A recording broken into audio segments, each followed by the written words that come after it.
Have you ever thought about decluttering your career? That's right, decluttering your career.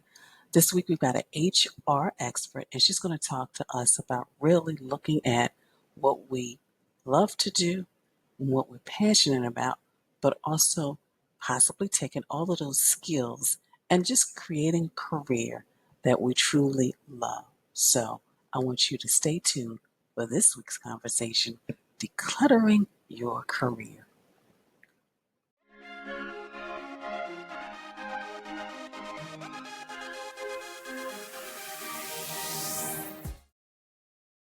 Hello and welcome to Got Clutter, Get Organized, the conversation. I love my conversations because they're each different and unique, but they're necessary. Today we have Karla Hill, and she's going to be talking to us about really kind of clearing out some of the clutter in our career because I know a lot of you out there like me, you've got maybe 30 years or more of experience and you try to figure out, well, how do I make all of that make sense when I am going for some opportunities that I am interested in? So, Karla, thank you so much for joining us. My pleasure. So happy to be here. So, Karla, before we get into the conversation, I would love to know really what made you, because you are HR expert and you've been doing it for several years, but what made you transition to empowerment? Thank you so much for the question.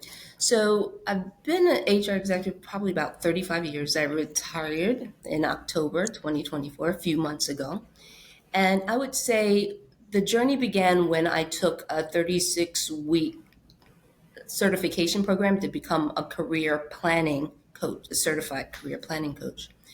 And and this was like maybe 2020 around the pandemic where a lot of things came. It's something powerful about intentional space where you can pay attention to you.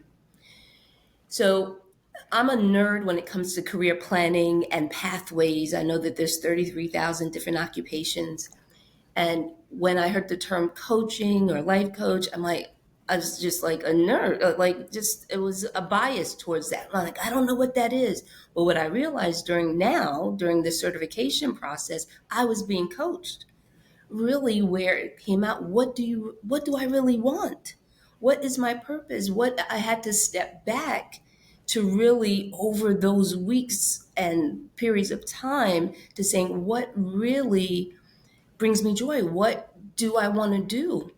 And so so I would say the decision to pivot didn't, I just didn't roll out of bed and say, oh, I want to do this. It came like really 4 to 5 years prior saying, all right, I'm going to work towards this. And what do I love about what I do? Right? There's certain parts of HR that I love. I love I love growth. I love helping other people to optimize. I One of the things I over the years I've terminated tons of people, laid people off. They're not bad people. They're not working in their design. So that's why I'm like, okay, this part is critical that people are not spending time in. And I want people to have options.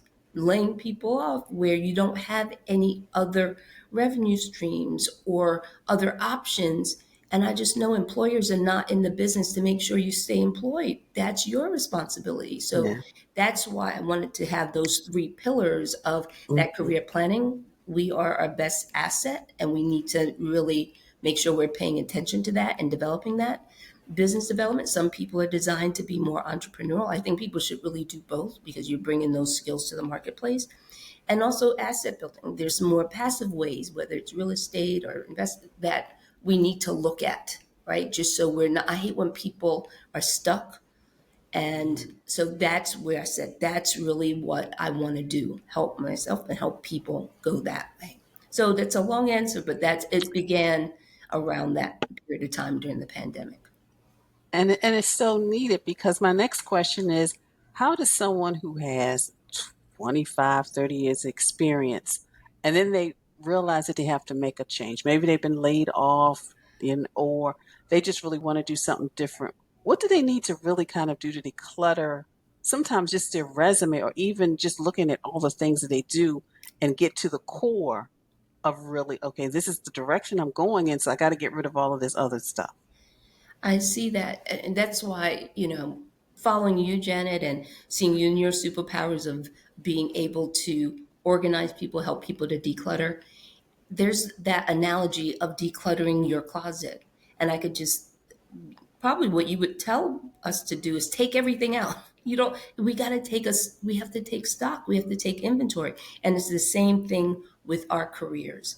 And I see this with people that are exceptionally talented and not even exceptionally, people that we can do, most professionals, most people have multiple gifts and talents. But if we just have the mindset that, oh, I just have to work, you're not really looking at it. So it really begins with taking an inventory, taking stock of what is that, what's my personality, what's my interest, what are my skills, and what are my values. They're all different for each person. So it's really assessing that. But it's hard when you're in it. When you're in, that's why sometimes people Mm-hmm. make definite pivots when it appears that the rug is being pulled out or the pandemic, they lose some. That gives us time to really pause and say, let me collect data about myself. More people know about their phones and their cars than they do themselves. How are you designed? So there's a systematic way of pulling out all that information, right? And starting there. And then really looking at, I know you would always also probably say, what do you really love? Right? Mm-hmm. Start there of what you're going to, what do I love about human resources? I love the people part of it. I love watching people grow and develop, right? So, okay, you keep that part in terms of your job, right? I love problem solving and accomplishing goals and metrics and successes. So, okay, I need to keep that. I may not like the systematic part so much of pulling this and pulling that, but there are people that do. So that's why only you really could do that. Like if I went to your closet, what do you like? Like you know what you like. I don't know what you like. But if you don't set up a system to get that information in a methodical way, then it's just gone, right? So that's really, and then some people have great skills, right? You would probably say, hey, is this obsolete? What, looking in your closet is what skills you may have. Somebody might do. I mean, when I started in government 36 years ago, we had the title clerk stenographer. Now, the old school people would know about stenography or shorthand, right? Mm-hmm. So, okay, you may not have that skill Mm-hmm. anymore. Mm-hmm. And they might Mm-hmm. say, let's say you were great at negotiation or being a diplomat. We might call Mm-hmm. that change management now. So it's kind of just saying, oh, we might call it something different, but let me do that. Or somebody that's really good at writing and they say, I'm going to stay away from AI, but maybe you might be a creative and there's an opportunity with prompt engineering. So you really have to be, and prompt engineering is just where you're telling AI what you want it to look for. But Mm-hmm. people, they kind of get blocked by it's being called different. But everything that we have around us, the technology is for us, right? So it's the tool that just really covers over what you probably know how to do anyway. But and also just creating that community, the support to help you get to that because there's maintenance afterwards. Because how many people, like I've decluttered, but then it becomes clutter again because I didn't do Yeah. Mm-hmm. what's the maintenance system? Mm-hmm. Who's going to Mm-hmm. hold you accountable? Because we just kind of drift off. So that's where coaching and support really comes in, right? And just Mm-hmm. knowing what you may need and a development of a training plan. Like when as a HR professional, one of the things is one of our competencies are trainings, right? Coming up with training plans. We don't come up with training plans for your strengths because you're probably good with that. It's what weaknesses, what do you need, right, to go to that next level. Over the past 4 years, I've released like 100 pounds. And I say release because I don't want to, when you lose something, you try to find it, right? Yeah. So, Mm-hmm. Mm-hmm. but one of my major personality traits is that I'm unstructured. So that works fine when you're an executive because you have other people, but when you are responsible for your body, I can't delegate responsibility for what I eat or exercise, right? So the reflection of how I release that weight is no flour, no sugar. Mm-hmm.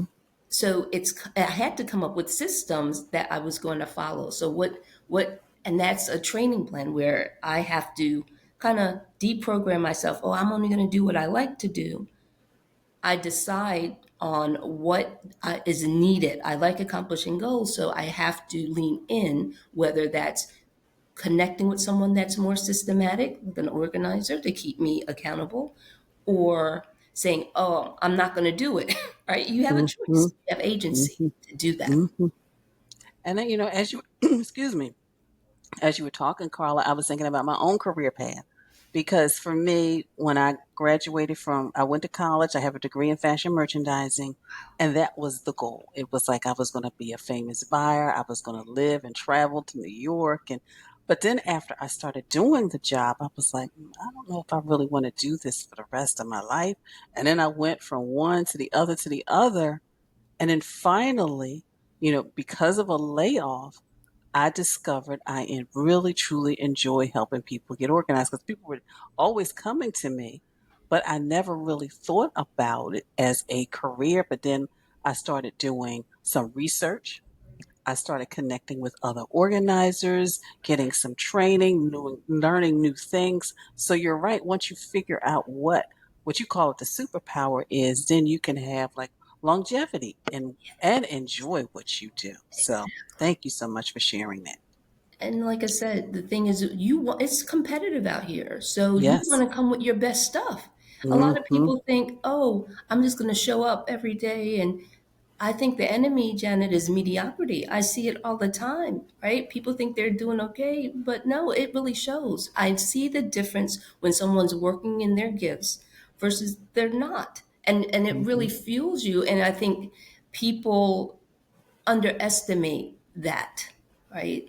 And I think if you bring that to the table, you will just outperform everyone. It's about, to Mm-hmm. me, performance improvement. And as a longtime HR employer's representative and also a person in the community that loves to help people optimize, the person wins as in that scenario, and the organization wins because they just want you to do well. They just want the job to be done, right? But And if that's both true. of you are working in the organization is giving you that opportunity to do that, or even your business, you could be a person that is entrepreneurial and bringing your best gifts to the table instead of, oh, Uncle so and so had that business. Okay, but that may not be your excellent power. That could be that person. So it one of the things that we talk about in assessment circles is if you stay within, you'll never go without. But most Mm-hmm. people are looking external, right?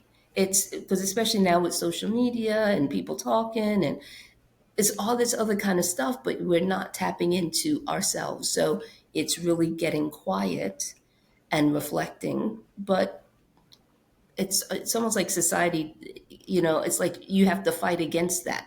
Mm-hmm. It's reading that. Wow. So, Carla, as we're ending, it's hard to believe the first half of 2025. We're Mm. getting into the second half, but also another quarter. There's a lot of different shifts within, employment circles, and so what are some things that maybe people can do to really, move towards what really they're called to do and they do well and they just do it, because there's you've been around so many people where you can tell, oh my goodness, not only do they enjoy it, but they really do it well because, like you said, they went in. So what are like some things that we can do maybe to just discover it? Yeah, that's it. So I would love to offer your viewers and your listeners a complimentary tool so they can text their name to 215-802-0050 and they'll be sent a link that allows you to do this tool. Why I love it, because a lot of times people get concerned about assessments. Oh, this is going to be long. This is what motivates you. And some people are more creatives, right? Some people are more community and people focused. Other people are more systems. Some people like that positive validation. Other people love to set up goals. And those one of those 5 areas allows you to at least to say what the industry is, or not even into what you want to do in that industry. So it's like what motivates you. And then the secondary tool that it comes up to, or the second variable, is how you decide to do that. In that situation, I am what they call a relator executive. So I am fueled by people, helping people, and then my secondary is helping them to accomplish their goals. So it makes sense that I spent 35 years as an HR executive, right? And that I do career planning now because I want to help you win, and that economic empowerment, that's just me. But there may be other people that are more design focused, more systems focused. And like even in human resources, you don't have to be people focused. There's people that work in benefits and payroll, that they're and more compliance focused, right? So I can help guide you. You might be in that industry, but hey, maybe you should do this because this is what fuels you. So that's one offer that I would, because that's a start. It's not extensive, but it gets you. Like when I was young, when we were kids, we probably played hide and seek, right? Where it says, "Oh, you're getting warmer." So it's a start, right? To say, "Oh, this is what excites me." But the thing is, what happens sometimes, we've heard the phrase, we wear the mask, right? It's Mm-hmm. that, oh, I think I'm a compliance type of person because you're in that pool. But this allows you to step away and say, oh, this is what really gives me, that feeling. So that's a way to get that assessment started, and text your name to 215-802-0050, and you'll get that. And that tool will give you a 2-page report about your superpowers and your kryptonite, right? Like I think gifts are given out equally, maybe not opportunities all the time, but Mm-hmm. at least it gives you a start, right? And then there is that journey. People want stuff quick, but anything that's really worthwhile, there's a very corny phrase that it's like you got to take, there's no elevator to success, you have to take the stairs, right? And but it's that continue, and it's building the resilience tool. The tool of building resilience also helps because it's not going to be, like you said, it's not a straight path. It's like life is going to come, but how are you going to respond? But if you know the foundation, it Mm-hmm. makes it easier. Yeah, and I'm glad you said that because I was thinking about a couple of people. I was actually thinking about a client who I work with, and she's always talking about how she really needs to be better organized. But what I always share with her is that you were a principal. You not only were a principal, but you actually designed the school, the last school that you were in, so that it would really kind of enhance the educational system. I said, so yeah, okay, so maybe you don't know how to do this, but you did that. And I said, I am always in awe. I just want to hear your stories of just how you motivated and encouraged the kids and worked with the community. So, I'm glad there's people like you out there who really help us discover those things about ourselves. That's and we don't, because she's busy doing it, so she's not watching it also, right? But Mm-hmm. it's how do we, like, what's in the closet is all these things. She has her Yeah. probably doctorate, she has her education, all these Yeah. things that she's Mm-hmm. done, and she Mm-hmm. can't really look outside of it, right? But you see it, not, but imagine if you can collect that on a systematic basis, right? Yeah. And then, like, oh wow, it's something in human resources that we call transferable competencies or transferable skills. Like the fact that it's not like so far apart that you majored in fashion merchandising. You probably discovered some of your organizing capabilities. Like no one folds like no one folds the clothes like Janet, right? And it's like we get little peeks and clues. Mm-hmm. I know, not to be religious, but one of the Bible verses, and I know they mean it in terms of scripture, but it's like train up a child on the way they should go. It's the way Mm-hmm. they should go. It's not what we want. It's like Mm-hmm. I and worked with teachers where they said, "Oh, when I was a little girl, I used to line up my dolls, or when I was Mm-hmm. a little boy, I would Mhm. teach to my shoes, right? You see, you see it. We all have those Mhm. clues if we, but Mhm. we have to look for it. Mhm. Mm. So, Carla, as you know, your wife, your mother, you work with individuals, groups, organizations. How do you manage? Whether it's your time, your life, your space. How do you do it? That's a journey for me, right? Because like I said, the sometimes our greatest gift is our kryptonite also being unstructured, meaning I let people do what they want to do. I'm not like restricted, but then I realized to get the goals that I wanted, I had to build structure. So it's really looking for routines, Janet, right? My daily routines. Right now, like this year, my goal this year was I heard the stat that women over 50 lose 50%, lose 6% of their body, of their muscle mass. So I said, I need to have some habit. I like to be on autopilot, Mhm. really uncertain. Like Mhm. I don't have to think about brushing my teeth or something. I know I'm going to do that. So there's certain things that are non-negotiable. And to finish that point, when I made the commitment for this year, I know like the gym.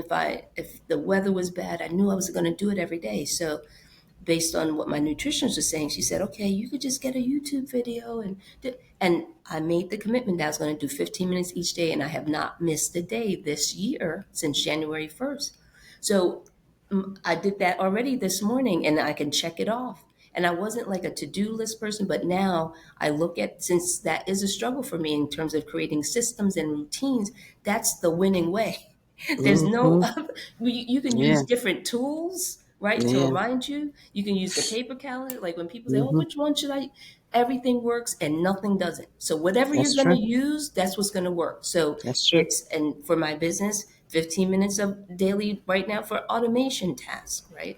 I do 30, what's been a game changer for me is that 30 minutes of I call quiet time, right? Or meditation where I start in the morning, but that means I have to go to bed early enough to do so it all links together. But my goal Mhm. is really to have a checklist and then I'm flexible enough where it's gonna because I'm unstructured, Mhm. but I Mhm. have to work harder than somebody who is that couldn't work that way. So now I'm rebuilding or building, not rebuilding, but building. Oh, at 8:30 I make 8:30 a.m. I make calls. At six Mhm. o'clock I'm doing my quiet time. Mhm. So I want to put things into slots. I'm not there yet, so it's a continuous journey. But first, it was identifying what are my winning habits. We're a collection of our habits, right? So it's what habits do I want, and then for me, I have to layer my habits because they're like, I'm going to do everything, and no, it's okay. No flour, no sugar. That was years and years of Mhm. practicing and support. Mhm. And then it's okay, exercising and then accountability groups also. I belong to a couple of different account because people like, oh, and not everybody, it's like you want to have like the like-minded person, right? Because they're like, oh, don't take all that. If they then that's not the person that's going to hold you accountable. No Mhm. judgment. You just want to Mhm. know, Mhm. right? Mhm. And give them that permission. If that's what you want, you have to be ready. You have to have the desire. Now I Mhm. have the desire to be organized and structured. I don't, that's not a natural skill for me, but I'm committed to developing it because I see the benefits of it. So that's what Carla does. I look for routines and habits. And that's like that's like a complete change for me. But, but when I see people that are designed that way, it's like, oh, and hanging around more people that way, I'm like, oh, that's what they do because it's Mhm. just not natural, right? Mhm. So, Mhm. And I understand, yeah, because I have two accountability groups too. One for my business, one for my personal mm, life. So, yes, those are very, very important. Well, Carla, I have enjoyed this conversation. So please let the listeners know how they can connect with you. that's great. So you can go to my website, carlahill.com, Carla with a K. That's the fastest way just to get additional information. But also the number that you can text to is 215-802-0050. You can call that as well.